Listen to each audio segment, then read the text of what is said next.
अस्सलाम वालेकुम तमाम CNI के देखने सुनने वालों को अस्सलाम वालेकुम। और आपको ये बताता चलूँ कि मैं इस वक्त समाल ईद पार्क में मौजूद हूँ और इस वजह से आपके सामने हाज़िर हूँ और मेरे साथ मौजूद हैं दुनिया न्यूज़ के रिपोर्टर जनाब नासिर महमूद राजा। और हम इस पार्क में इस वजह से आए हैं कि हमेशा की तरह आपको ये दिखाते रहे हैं कि यूरोप का सबसे बड़ा इज्तिमा जो है ईद का, वो इस पार्क में होता था और इस पार्क में तिल धरने की जगह नहीं होती थी। लेकिन आज हमने देखा कि बिल्कुल ये पार्क सुनसान पड़ा हुआ है।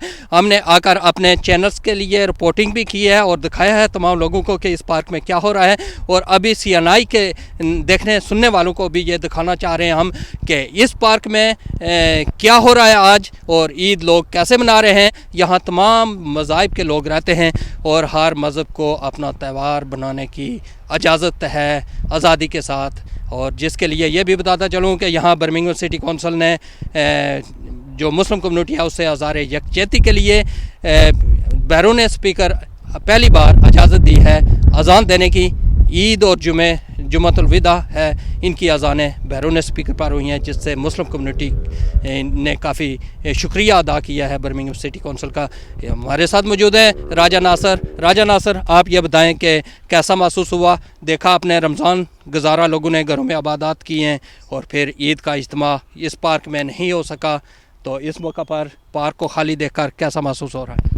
बहुत शुक्रिया काज़मी साहब। सबसे पहले आपको ईद मुबारक को, तमाम आपके नाजरीन को, उम्मत मुसलमान को ईद के इस मुबारक दिन पे मैं तमाम को मुबारकबाद पेश करता हूँ। आपने पहली बात वो कर दिया है कि ईद उल फितर का इस वक्त बहुत बड़ा इज्तिमा इस पार्क में होता था, बल्कि यूरोप का मैं समझता हूँ कि बहुत बड़ा इज्तिमा होता था। लेकिन आप देख सकते हैं ये पार्क जो है वो बिल्कुल सुनसान पड़ा हुआ है।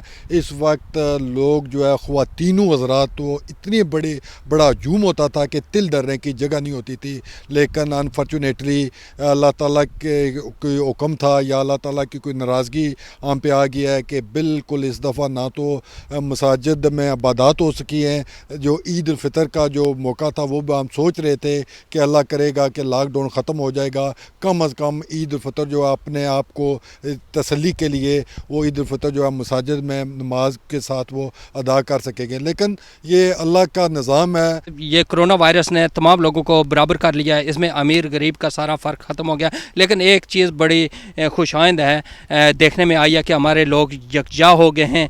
और इस मौके पर यह भी बताता चलूँ कि रमज़ान मुबारक में जिस तरह हमने देखा कि लोगों ने दूसरों की सपोर्ट के लिए बढ़ चढ़ कर हिस्सा लिया है और जो खुसूसन जो NHS के वर्कर्स हैं और की वर्कर्स हैं, जो उनकी हौसला अफजाई के लिए हमारी कम्युनिटी खुसूसन जो ओवरसीज़ पाकिस्तानी हैं उन्होंने बढ़ चढ़ कर हिस्सा लिया और हर जगह पेश नज़र आए।